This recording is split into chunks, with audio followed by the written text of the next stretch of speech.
I was 14 the first time I realized I didn't exist. Not really, not to them. I was there, of course. Setting the table, doing the dishes, getting straight A's without anyone asking. But compared to my brother, I was air. They saw him. They invested in him. My parents didn't just support his dreams, they built them, brick by brick, with money we didn't even have. Private coaches, music academies, a car at 16. Meanwhile, I learned how to want quietly. I stopped asking for things. I stopped hoping. And they mistook my silence for strength, or worse, for contentment. At night, I'd lie awake listening to them praise his talent, as if ambition only came wrapped in male skin. I was talented too, but in silence. I wrote stories under the covers with a flashlight. I studied scholarships like someone studies escape routes. I planned. Not for revenge, not then, but for survival. Every time they told him he was born for greatness, I etched my own path in the shadows. I didn't cry. I prepared. I remember the day they told me they couldn't afford college for both of us. "Your brother has a real shot," my dad said, avoiding my eyes. "You're strong. You'll figure something out." My mother nodded like that settled it, and just like that, my future became a side note in his story. But I said nothing. I smiled. I pretended to understand. And then I walked into my room and made a vow.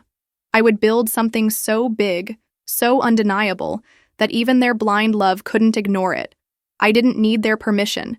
I needed space. Space to grow, to fail, to rise. And in that silence they gifted me, the silence of neglect, I found something louder than all their praise. My will, my rage, my vision. They didn't see it coming. No one ever does. I got my first job at 15.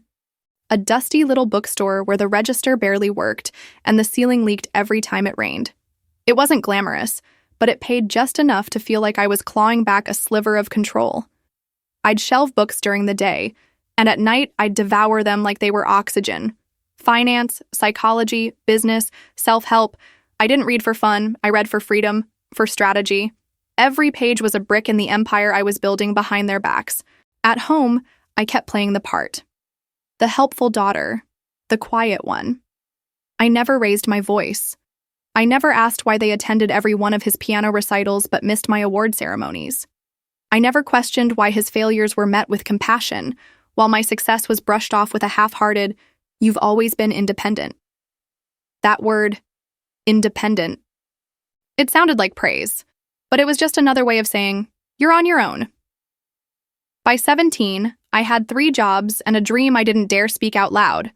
I wanted to start something of my own, a business. I didn't even know what kind yet. But I knew it would be mine, fully mine, and I wouldn't owe them a single thank you.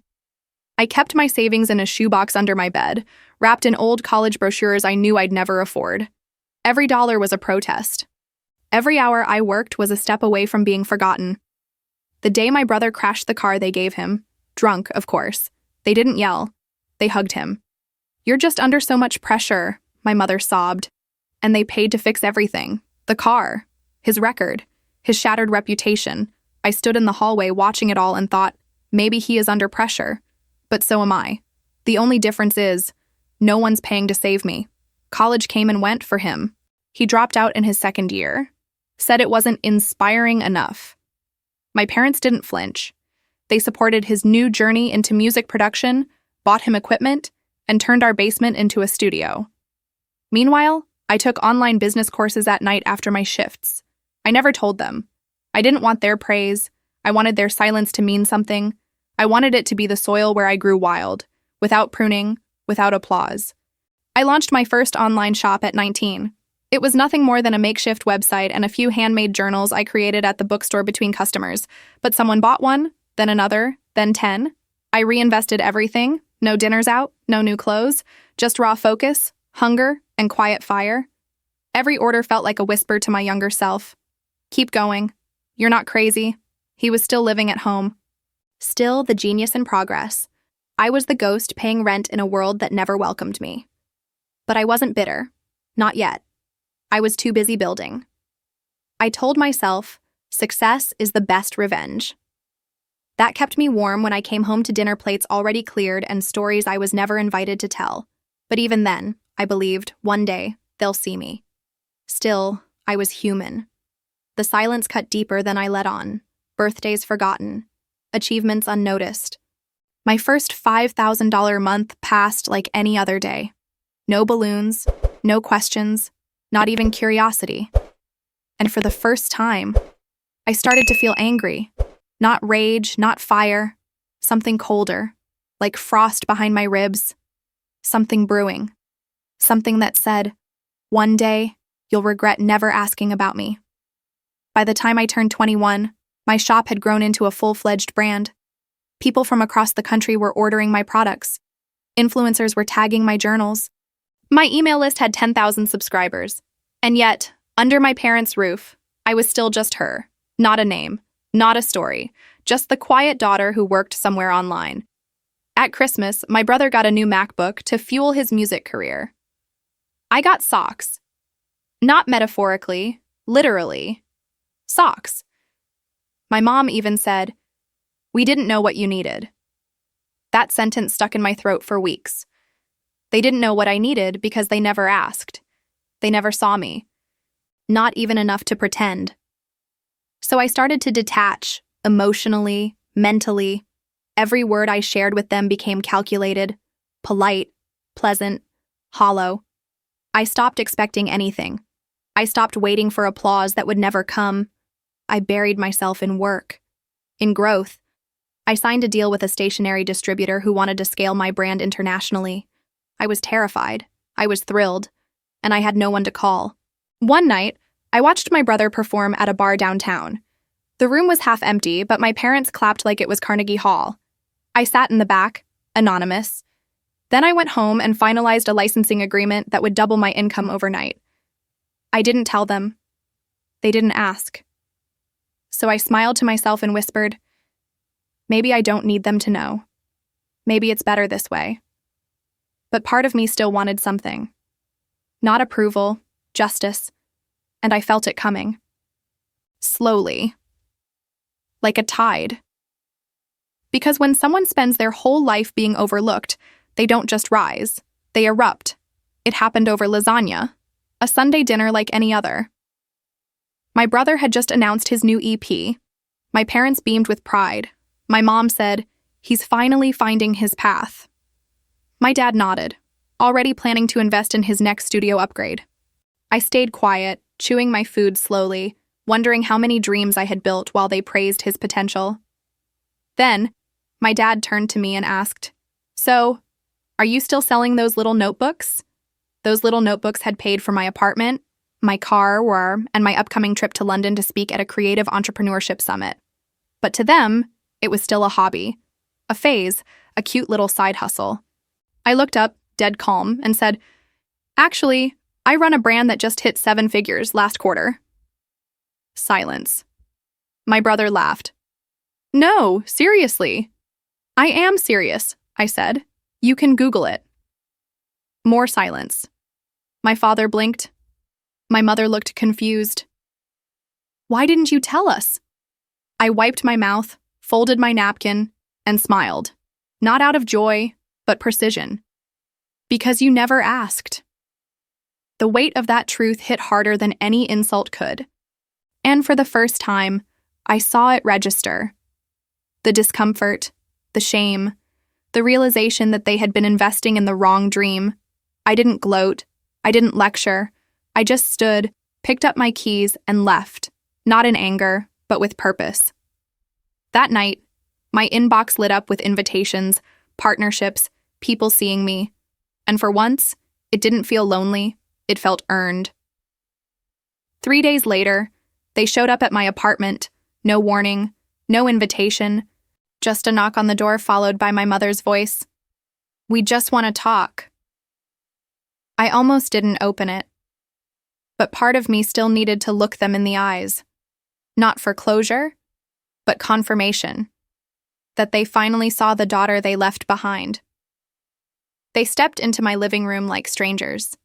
Eyes scanning the space, the awards on the shelf, the framed article from Forbes. My father cleared his throat. We didn't know. I nodded. You didn't ask.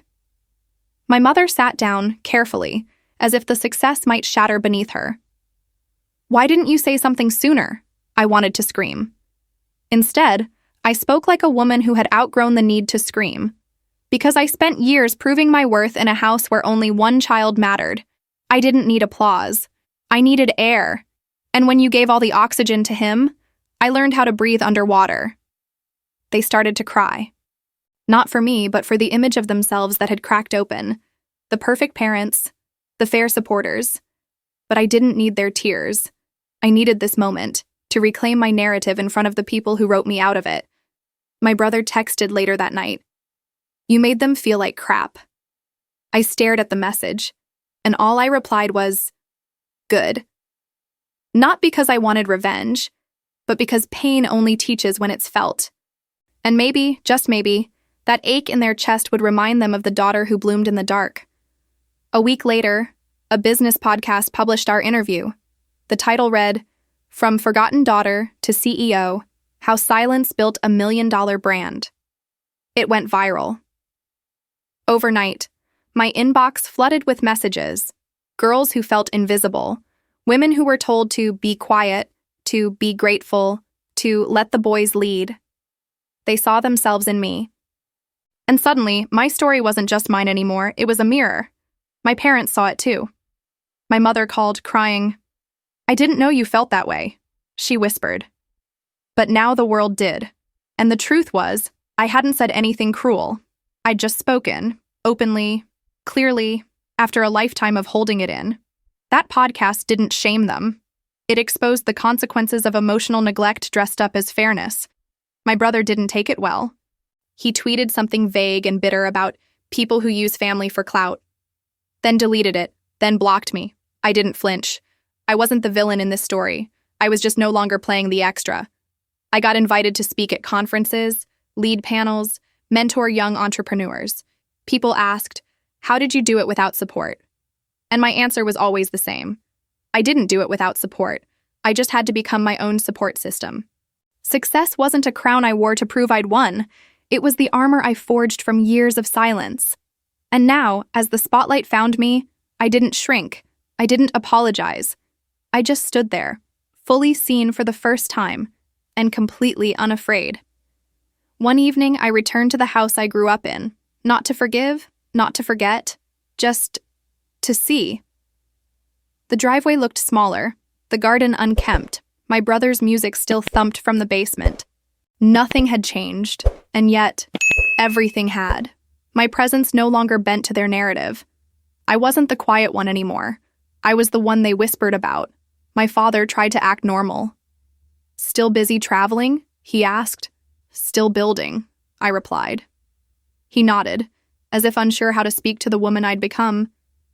My mother offered tea, and I accepted, but neither of us touched the cups. The silence between us said more than words ever could. I walked through the hallway where my childhood awards had never hung, past the fridge that only ever held his report cards, and I stood by the window in my old room, the one where I dreamed of escaping. I remember writing in my journal, one day they'll regret not asking who I really am. Now, they didn't have to ask. The world had answered for me. When I left, I didn't say goodbye. Not out of cruelty, but clarity. You don't say goodbye to a version of yourself that never existed. I wasn't their little girl anymore. I was my own woman, self-made, sharp, soft only when I chose to be. That night, in my apartment, I opened a bottle of champagne, alone, not lonely. And I made a toast. To the daughters they overlooked, may we rise quietly and let the world make the noise. I once wrote a letter to my younger self. I found it again the other day, tucked inside one of my old journals, the first I ever made and sold. The handwriting was shaky, but the message was steady. One day, they'll hear you without you raising your voice. I read it now with different eyes that have seen boardrooms and betrayal, growth and grief. I didn't cry. I smiled, because I didn't just survive them. I outgrew them, and not out of spite, but necessity. My parents never meant to crush me, but they never noticed when they did. They never asked who I could be without their silence weighing me down. And now I know the answer. I became everything they never imagined simply because I had to. Sometimes people reach out to me, daughters, sisters, even mothers. They ask how I handled being the forgotten one. I always tell them the truth. I stopped waiting to be chosen. I chose myself instead. That's when everything changed. That's when the revenge stopped being personal and started becoming purposeful.